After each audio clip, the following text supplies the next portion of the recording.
오스트리아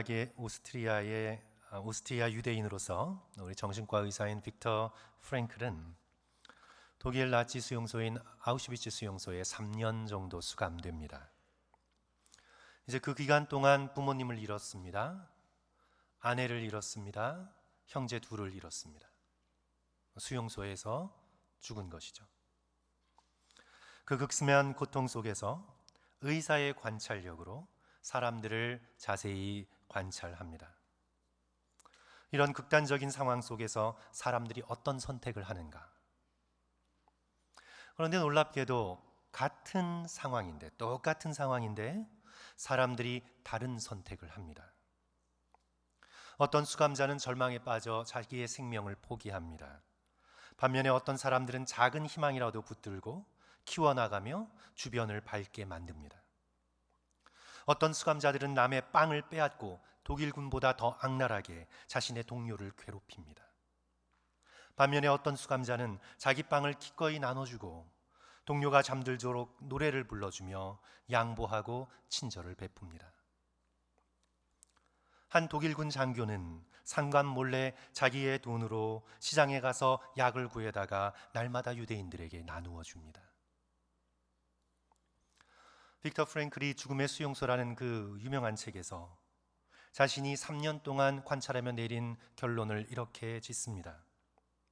모든 것을 빼앗긴 후에도 인간에게 남아있는 마지막 자유는 주어진 상황에 어떻게 반응할지 선택하는 자유이다. 환경은 컨트롤할 수 없습니다. 상황은 컨트롤할 수 없습니다. 그러나 주어진 상황 가운데 내가 어떻게 반응할 것인가의 자유, freedom to choose one's attitude in a given set of circumstances. 주어진 상황 가운데 나는 상황을 어떻게 받을지 컨트롤할 수 없지만 주어진 상황 가운데 내가 어떻게 반응할지를 선택할 수 있는 자유는 인간에게 어떤 상황 가운데서도 있는 것이다. 절망을 선택할 것인가? 희망을 품을 것인가? 분노할 것인가? 인내할 것인가? 이기적인 태도를 살아갈 것인가? 아니면 동료와 함께 기꺼이 고통당할 것인가? 외적인 상황을 컨트롤하지 못해도 우리의 태도, 우리의 attitude, 우리의 태도는 선택할 수 있다. 이것이 바로 빅터 프랭클이 자신의 수용소 경험을 바탕으로 세운 의미요법 로고테라피의 핵심입니다. 자신을 포함하여 성도 여러분 주변 사람을 한번 잘 관찰해 보십시오. 잘 살펴보십시오.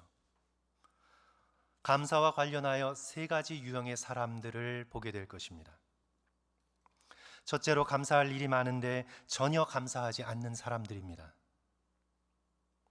많은 것을 받았습니다. 많은 것을 누리고 있습니다. 주어진 것이 많습니다. 하지만 표정은 늘 어둡고 늘 차갑고 늘 냉정합니다. 언어는 냉소적이고 비판적입니다. 그리고 사람들을 항상 의심합니다. 감사의 마음을 전혀 가지지 못합니다. 둘째 유형은 감사한 일이 있을 때만 감사하는 사람들입니다. 감사가 조건적이죠. 내가 바라는 대로 되었을 때만 감사합니다. 내 기준에 좋은 일이 있었을 때만 감사합니다. 평소에는 감사할 줄 모릅니다. 걱정하고 염려하고 시기하고 경쟁하며 때론 기분이 좋았다가 때론 침울하며 그렇게 왔다 갔다 하며 인생을 살아갑니다. 그런데 3번째 유형의 사람들은 감사할 일이 없어 보이는데도 감사하는 사람들입니다. 환경으로 볼 때 도무지 감사할 것 같지 않은 상황 속에서도 감사를 선택하는 사람들입니다. 우리 구약의 선지자 하박국의 감사이죠. 그럼에도 불구하고의 감사입니다. 무화과 나무가 없음에도 불구하고 포도나무에 열매가 없음에도 불구하고 감람나무에 소출이 없음에도 불구하고 드리는 감사입니다. 무조건적인 감사입니다. 외양간에 소가 없으며 우리의 양이 없을지라도 하나님께 드리는 감사입니다. 항상 기쁨을 찾습니다. 왜요? 무엇 때문에 그럴 수가 있습니까? 하박국 3장 18절 말씀, 나는 여호와로 말미암아 즐거워하며 나의 구원의 하나님으로 말미암아 기뻐하리로다. 환경과 상관없이 하나님께서 늘 계심으로 인해, 그 하나님이 나의 하나님임으로 인해 환경과 상관없이 하나님을 향해, 사람을 향해 감사의 태도를 견지하는 것입니다. 감사의 언어를 언제나 선택합니다. 감사의 마음을 잊지 않기로 하나님 앞에 결단합니다. 1991년 교통사고를 당하고 전신마비로서 책을 쓸 당시 27년 동안 손 하나 꼼짝 못하며 누워있는 윤석언 형제라는 분이 있습니다. 미국 교포인데요, 동부 메릴랜드에 살고 계신 분입니다. 그가 그렇게 누워있은 지 첫 번째 추수감사절 저녁을 맞이하면서 병상에서 자신의 삶을 돌아보며 꼼짝할 수 없는 내게 오셔서 라는 자전적 수기에서 그가 이렇게 고백을 합니다. 늘 다른 사람의 도움으로 하루하루 이어져가는 나의 삶에 뭐가 그리 감사한 게 있겠느냐고 하시는 분들도 계시지만, 어제 저녁에 나는 나의 삶에 생각보다 감사할 것이 훨씬 더 많다는 것을 다시 한번 깨달았습니다. 그리고는 이렇게 기도를 이어갑니다. 기쁨만 아니라 슬픔도 감사하겠습니다. 성공만 아니라 실패도 감사하겠습니다. 풍족할 때만 아니라 부족할 때도 감사하겠습니다. 승리만 아니라 패배도 감사하겠습니다. 건강만 아니라 육신의 아픔도 감사하겠습니다. 그리고 생명만 아니라 죽음까지도 주님께 감사하겠습니다. 사랑하는 성도 여러분, 여러분은 이 세 가지 유형 중에 어디에 속하시나요? 첫 번째 유형, 도무지 감사를 모르는 유형에 속하시나요? 아니면 둘째로, 감사할 상황이 주어질 때만 감사하시나요? 아니면 언제나 무조건적으로 감사하는 삶을 살고 계시나요? 우리 1번, 2번, 3번 손을 들어서 우리 한번 표시해 볼까요? 성도 여러분, 저는 이 세 가지 유형 가운데 당연히 둘째 유형에 속합니다. 저는 당연히 둘째 유형에 속합니다. 어떤 때는 감사의 마음을 품다가 걱정이 밀려올 때, 또 교회의 걱정이 또 때로는 밀려올 때 감사의 마음을 쉽게 빼앗겨 버립니다. 그리고 제가 좀 소심하고 내성적인 편이라 어떤 일이 일어나면 제 탓을 많이 하는 스타일이에요. 그래서 자기 자신에 대한 실망을 많이 하고는 때로는 침울하게 지낼 때도 있습니다. 그럴 때 제 아내는 제 기분을 좀 맞춰주느라 안쓰럽게 저의 기분을 좀 맞춰줄 때도 적지 않은데요. 농담처럼 말씀드렸듯이 저는 저녁에는 훨씬 기분이 좋습니다. 근데 아침에는 조금 힘들어요. 그래서 1부 예배 때는 조금 침울했는데 시간이 좀 가면서 지금 2부 예배 때는 좀 나아져 있고, 좀 이따 성경 공부할 때는 막 날아다닙니다. 저는 아침에는 좀 힘들어요. 우리 여기 계신 우리 성도들 중에 많은 분들이 아마 이 감사한 일이 있을 때만, 내게 좋은 일이 있을 때만 감사하는 두 번째 유형에 아마 속하실 거라 저는 믿습니다. 그런데 성도 여러분, 우리 모두 감사할 일이 있을 때만 감사하는 두 번째 유형에서 감사할 일이 전혀 없어 보이는 상황에서도 항상 감사할 수 있는 세 번째 유형으로 발전해 나가야 합니다. 우리가 첫 번째라면 두 번째, 세 번째로 발전해 나가야 하고, 우리가 지금 두 번째 유형에 속한다면 포기하지 말고 세 번째 유형으로 하나님을 바라보며 언제나 하나님께, 사람들에게 감사할 수 있는 사람으로 우리의 인격과 성품이 발전해 나가야 합니다. 나 그냥 이런 대로 살래, 자기 자신의 삶을 포기하면 안 됩니다. 하나님께서 우리에게 삶을 주신 것은요, 하나님이 부르시는 날까지 우리는 영적으로 성장하는 삶으로 살라고 부르신 것이에요. 그래서 신앙생활에 있어서는 포기하는 것이 가장 나쁜 거예요. 포기하지 말고 때로 우리가 실패하더라도 첫 번째에서 두 번째, 세 번째, 둘째에서 세 번째로 옮겨갈 수 있는 예수 그리스도를 닮은 감사의 사람이 될 수 있도록 헌신하는 저와 여러분이 되어야 되겠습니다.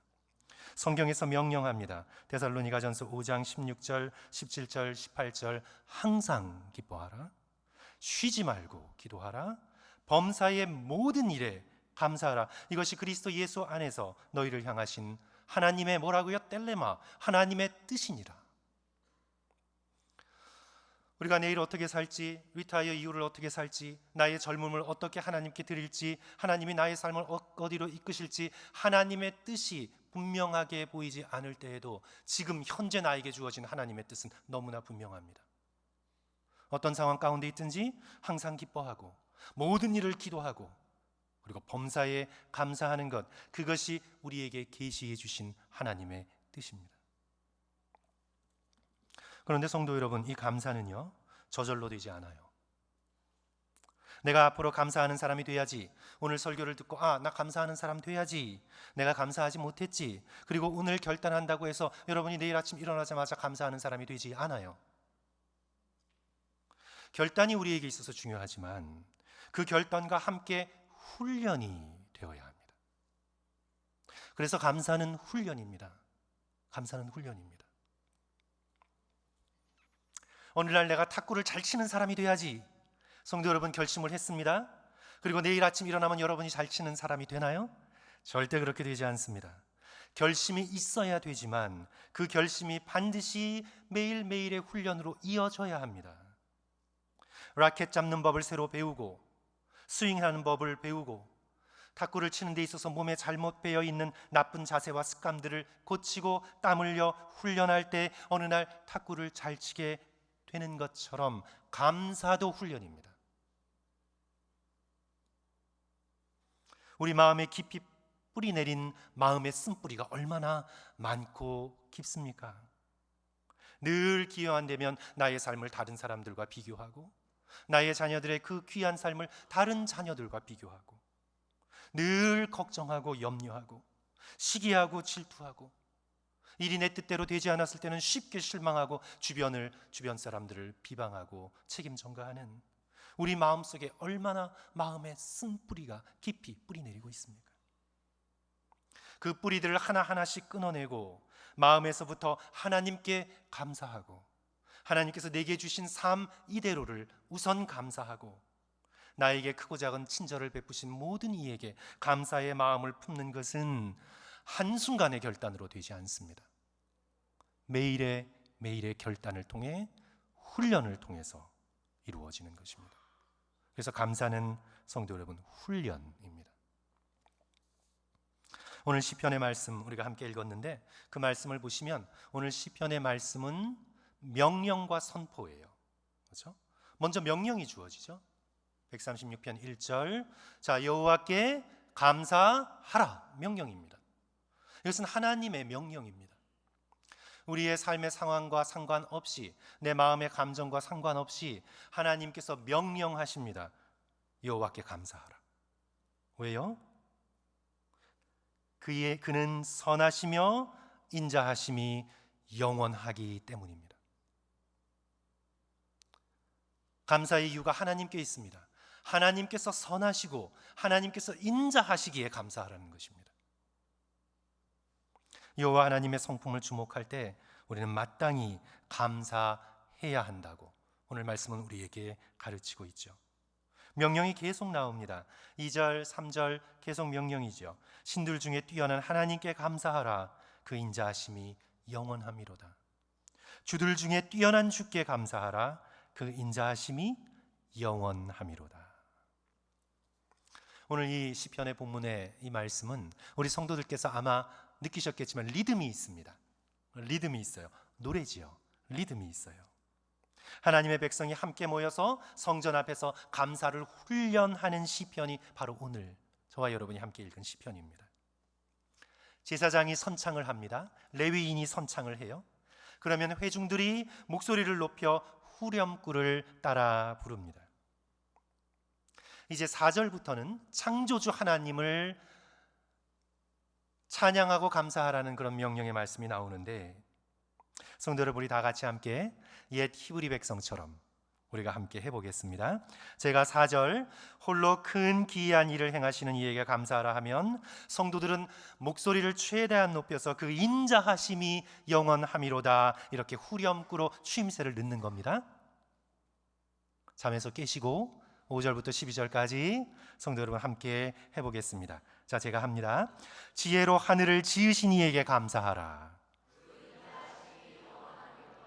땅을 물 위에 펴신 이에게 감사하라. 큰 빛을 지으신 이에게 감사하라. 해로 낮을 주관하게 하신 이에게 감사하라. 달과 별들로 밤을 주관하게 하신 이에게 감사하라. 창조주 하나님께 감사하는 거죠.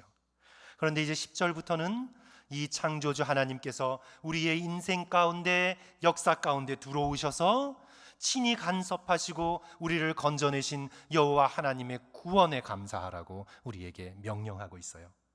그래서 10절부터 12절까지 우리 다시 한번 성도 여러분 해봅니다. 제가 10절 읽습니다. 애굽의 장자를 치신 이에게 감사하라. 이스라엘을 그들 중에서 인도하여 내신 이에게 감사하라. 강한 손과 펴신 팔로 인도하여 내신 이에게 감사하라. 이렇게 시편 160, 오늘 몇 편이에요? 이 시편의 말씀이 136편의 말씀이 계속해서 이렇게 흐르고 있는 거죠. 성도 여러분 어떠세요? 이렇게 입술을 열어 목소리를 크게 높여 감사의 찬양을 하니까 성도 여러분 어떠세요? 감사의 마음이 커지나요? 줄어드나요? 점점점 커지는 걸 느끼지 않으십니까? 표현은 할수록 커지는 거예요. 감사의 마음을 하나님께 그냥 가만히 가지고 있는 것이 아니라 표현하면 감사의 마음이 커져요. 사랑도 그렇죠. 사랑을 표현하면 그 사랑의 크기가 점점 커집니다. 그런 의미에서 감사는 훈련입니다. 이렇게 우리의 입술을 열어 감사의 훈련을 하면 내가 어느 순간 비천한 가운데 처해 있어도 낙담하지 않고 감사하게 됩니다. 괴롭히는 적들 앞에서도 아우 이것을 어떡하지? 하는 게 아니라 능히 이길 힘을 주신 하나님께 감사하게 됩니다. 당장 먹을 것을 걱정해야 되는 상황 가운데서도 어떻게 살아가지? 걱정하는 것이 아니라 우리의 필요를 채우시는 하나님을 바라보며 감사하게 됩니다. 이것이 바로 25절, 23절, 24절, 25절, 26절이에요. 성도 여러분 또 다시 또 이제 더 큰 목소리로 우리 또 다시 합니다. 제가 23절 읽습니다. 우리를 비천한 가운데에서도 기억해 주신 이에게 감사하라. 그 인자하심이 영원하미로다. 우리를 우리의 대적에게서 건지신 이에게 감사하라. 그 인자하심이 영원하미로다. 모든 육체에게 먹을 것을 주신 이에게 감사하라. 그 인자하심이 영원하미로다. 우리는 어떤 상황 가운데 있든지 어떤 형편에 있든지 우리의 머리를 하늘에 들어 하늘에 계신 하나님께 감사해야 합니다. 26절 하늘의 하나님께 감사하라. 그 인자하심이 영원하미로다. 아멘. 이런 감사의 훈련을 통해서 우리가 되고자 하는 우리의 모습은 바로 예수 그리스도를 닮은 모습입니다. 예수 그리스도께서는 어떤 상황에 처하셨든지 어떤 일이 닥치셨든지 항상 성부 하나님께 감사하는 삶을 사셨습니다. 성자 예수 그리스도께서는 성부 하나님을 바라보며 굳센 믿음을 갖고 있었습니다. 그것은 바로 예수 그리스도께 일어나는 모든 일이 성부 하나님을 통해서 주어진 것임을 믿었습니다. 하나님의 뜻 밖에서 이루어지는 어떤 일도 나에게 다가올 수 없음을, 하나님의 뜻 밖에서 일이 이루어지지 않음을 예수 그리스도께서는 알고 계시고 믿고 계셨습니다. 그래서 예수 그리스도께서는 일어나는 모든 일을 통하여 하나님을 바라보고 하나님께 감사하는 삶을 사셨습니다. 굶주린 백성 5천 명이 빈들에서 방황하고 있을 때 예수님의 손에 들린 것은 보리떡 5개와 물고기 2마리가 전부였습니다.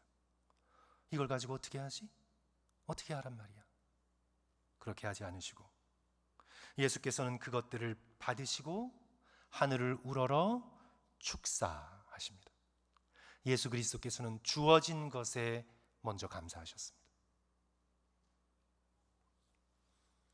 고라신과 벳세다와 가버나움과 같은 도시들에서 그 놀라운 말씀을 전하시고 그 기적을 베푸셨어도 그들이 이 말씀을 듣고 깨닫지 못하고 기적을 보아도 회개하지 않을 때, 오히려 우리 같으면 사람들에게 실망하고 사람들에게 거리를 띄고 어떻게 해야 맡겨진 일들을 이룰 수 있을까 한탄을 할 수 있겠지만, 그러나 예수 그리스도께서는 그 순간 감사하셨습니다. 마태복음 11장 25절, 그때 예수께서 대답하여 이르시되 천지의 주제이신 아버지여, 이것을 지혜롭고 슬기 있는 자들에게는 숨기시고 어린 아이들에게 나타내심을 감사하나이다. 요한복음 11장에서 나사로 무덤가에 쓰셨습니다. 기도하십니다. 먼저 감사하십니다. 아버지여, 내 말을 들으신 것을 감사하나이다. 십자가를 앞두시고 마지막 선만찬을 베푸시면서 떡을 떼실 때에 먼저 감사하셨습니다. 겟세마네 동산으로 나가실 때에 제자들과 함께 찬미의 노래를 부르시며 기드론 계곡을 걸어 겟세마네로 올라가셨습니다. 예수 그리스도께서는 성부 하나님을 향한 감사로 머리끝부터 발끝까지 가득 차 있으셨습니다. 우리가 감사를 훈련하며, 그래서 감사가 우리의 몸에 들어와 습관이 되고 성령의 능력으로 우리가 어떤 상황 가운데서도 감사할 수 있는 예수 그리스도를 닮은 사람이 저와 여러분이 될 수 있습니다. 될 수 없다 하지 마시고 될 수 있습니다. 은혜는요, 성도 여러분, 은혜는 어떤 것이냐면 나의 힘으로 할 수 없는 것을 하나님의 능력으로 이루시는 것입니다. 그게 은혜입니다. 나의 힘으로 도저히 감사할 수 있는 사람이 내가 될 수 없는데, 그러나 내가 할 수 없는 그것을 성령께서 내 안에서 이루십니다. 그것이 은혜입니다. 이제 오는 금요일 우리 월삭 새벽 기도를 시작으로 우리 성도들께서 다 함께 나오셔서 성찬의 은혜를 받으시고, 이제 11월 한 달 동안 우리가 함께 영성 훈련을 하게 되는데, 우리가 함께 할 훈련은 감사의 훈련입니다. 우리 11월 첫째 날부터 한 달 동안 우리는 다른 어떤 것보다 감사하는 훈련을 해나가고자 하는데, 우리 추수감사절이 들어있어서 감사를 훈련하기에 더없이 적합한 달입니다. 이제 11월 한 달 동안 우리가 무엇을 훈련할 것인가? 사랑하는 성도 여러분, 첫째로 11월 한 달 동안 불평의 말을 한마디도 하지 않는다, 그렇게 결단하는 것입니다. 불평의 말을 내 입술에 절대로 올리지 않겠다. 출애굽한 이스라엘 백성이 감사의 언어를 잊어버리고 언제나 불평하며 그 불평의 말로 스스로의 삶을, 공동체의 삶을 올가매었잖아요. 그러나 우리는 11월 한 달 동안 적어도 그렇게 하지 않기로 결단한다. 11월은 내 입술에서 불평의 언어를 버리는 한 달이다. 가족에 대한 불평, 직장에 대한 불평, 교회에 대한 불평, 사회에 대한 불평, 자신의 인생에 대한 불평, 그런 불평들을 입술에서 완전히 제거하는 한 달이다. 성도 여러분, 그렇게 결단하시는 저와 여러분 되시기를 주님의 이름으로 간절히 축원합니다. 그런데 불평하겠죠. 불평하실 거예요. 그렇죠? 그래서 11월 2일 날 내가 갑자기 불평했어요. 나는 어쩔 수 없어. 나 그냥 포기할래. 성도들 말씀드렸듯이 신앙생활에서 제일 나쁜 것이 포기하는 거예요. 포기하지 마세요. 다시 마음을 가다듬고 성령의 은혜를 간구하면서 다시 용서를 받고 내가 11월 2일부터라도 다시 불평하지 않는 삶을 살겠습니다. 결단하는 기회로 삼으세요. 그래서 성도 여러분, 11월 한 달 동안 만일 불평을 했거든 다음 한 끼는 금식합니다. 다음 한 끼는 금식합니다. 금식이 우리의 나쁜 습관을 뿌리 뽑는데 아주 좋은 영적인 도구입니다. 잘 나쁜 습관이 몸에서 나가지 않거든, 나의 심령 속에 덕지덕지 달라붙어 있거든, 성도 여러분, 금식을 하고 그것을 하나님께 올려드리고 기도하면 그것이 떨어져 나가는 은혜를 체험하게 돼요. 그래서 우리가 불평하지 않겠다 해도 그냥 나도 모르게 11월 어느 날 불평하게 됐으면 포기하지 마시고 그 다음 한 끼를 금식하면서 하나님 앞에 회개하고 다시 불평하지 않기로 결단합니다. 밥을 먹고 싶거든 불평하지 마세요. 그렇죠? 둘째로 우리가 함께 할 일은 아침에 일어나자마자 세 가지를 하나님 앞에 감사하고, 밤에 잠에 들기 전에 하루를 돌아보며 세 가지를 감사합니다. 아침에 일어나서 경건하게 10분 동안 기도할 수 있는 분들이 계시지만 그렇지 못한 분들도 계실 거예요. 습관이 되지 않아서. 그런데 우리가 아침에 일어나면 당장 먼저 가는 곳이 화장실이잖아요. 그러면 거울을 보면서 하나님 앞에 세 가지를 감사하세요. 나를 깨워주신 하나님, 나에게 가정을 주셔서, 또 일할 수 있는 곳을 주셔서 주님 감사합니다. 주님 앞에 일어나자마자 눈을 뜨고 화장실로 달려가서 세 가지를 꼭 감사하세요. 주무시기 전에 소파에 앉아 성경을 펴고 10분 동안 정말 진지하게 하나님께 기도하는 습관이 드신 분들은 계속 하시고요. 그렇지 못하신 분이라면 침대에 누워서 하루를 돌아보며 세 가지를 감사하세요. 감사하세요. 하루 동안 감사할 일이 얼마나 많아요, 성도 여러분. 그 세 가지를 감사하면서 나의 의식을 주님 손에 맡기세요. 11월 한 달은 일어나자마자 무조건 세 가지를 감사하고, 잠들기 전에 하루 동안 있었던 일 세 가지를 꼭 감사함으로 감사의 훈련을 해나가시기를 주님의 이름으로 간절히 축원합니다. 우리 셋째로 11월 한 달 동안은요, 특별히 주위 사람들에게 내가 내성적이어도 샤이해도 감사합니다, 고맙습니다, 땡큐 라는 말을 자주자주 반복하십시오. 나에게 베풀어진 작은 친절을 권리라고 생각하지 마세요. 사랑하는 성도 여러분, 우리의 영적인 삶의 목표가 무엇입니까? 우리의 삶의 목표가 무엇입니까? 우리가 마지막 죽는 자리에 우리의 삶을 다 마감하고 우리의 어떤 모습으로 우리가 이 세상을 떠날지 우리는 알지 못하나, 죽음이 불현듯 우리 가운데 찾아왔을 때 우리의 삶의 목표가 무엇입니까? 마지막 죽음의 순간에 나의 삶을 허락하신 하나님께 말할 수 없는 감사를 올려드리고, 내가 이 삶을 살기까지 이 부족하고 미천한 나에게 크고 작은 친절을 베풀어 주신 가족들과 사람들에게 무한한 감사를 올려드리며 주님 정말 감사합니다 라는 마음을 품고 우리의 마지막 호흡을 하나님 손에 올려드리는 것이 우리의 영적인 생활의 목표이지 않습니까?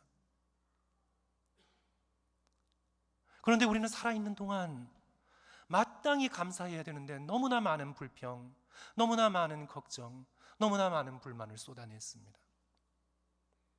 그러나 11월 한 달 우리가 다시 우리를 새롭게 하면서 정말 부족한 나에게 이렇게 크고 작은 친절을 베풀어 주신 모든 사람들을 향해 고맙다고, 감사하다고 이야기할 수 있는 한 달로 삼으십시오. 식사를 하실 때에도 내가 돈 내고 사 먹는데 당연하지, 권리로 받지 마시고 음식을 가져다 준 분께 감사하다고, 음식을 차려다 준 아내와 남편에게 감사하다고, 고맙다고, 특히 가까워서 그래 항상 감사하지라는 마음을 품고 표현하지 못했다면 믿거라 하고 말하지 못했던 분들에게 성도 여러분 감사를 자주자주 표시하시는 감사의 훈련을 11월 한 달 동안 해나가시기를 주님의 이름으로 간절히 축원합니다. 그리고 마지막으로요, 우리 주보에 간지로 껴서 나눠드린 11월 영성훈련, 감사의 훈련, 나의 감사 기도 제목, 이것을 1번부터 시작해서 10번까지 성도 여러분 오늘 집으로 돌아가셔서, 오늘이 며칠이죠? 10월 27일, 그러니까 11월 1일 우리는 땡 하고 시작할 건데 감사의 훈련을 11월 1일 전까지, 우리 10월 말까지 나의 삶을 하나님 앞에 잘 돌아보시면서 감사의 제목을 1번부터 10번까지 적으세요. 잘 생각나지 않으면 1번, 다저스가 양키스를 이기게 해주셔서 감사합니다. 괜찮아요. 어떤 감사의 제목이라도 성도 여러분께서 1번부터 10번까지 쭉 적으셔서 이 감사의 제목을 적은 것을 11월 한 달 동안 여러분의 책상 앞이든지 컴퓨터 앞이든지 아니면 냉장고에 붙여두셔서 11월 한 달 절대로 감사하는 마음을 빼앗기지 않겠습니다. 결단하십시오. 우리가 그렇게 결단하면 사단은 더 바쁘게 움직여요. 우리에게 감사의 마음을 빼앗아 가도록 사단은 더 분주하게 움직일 거예요.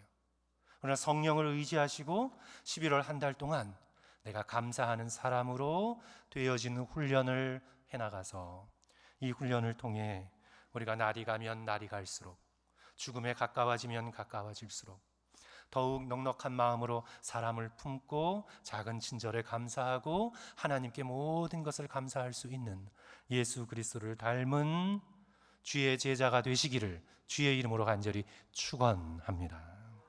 마지막으로 성도 여러분, 저는 윌리엄 로우의 경건한 삶을 위하여의 한 부분을 읽어드림으로써 오늘 설교를 마치고자 합니다.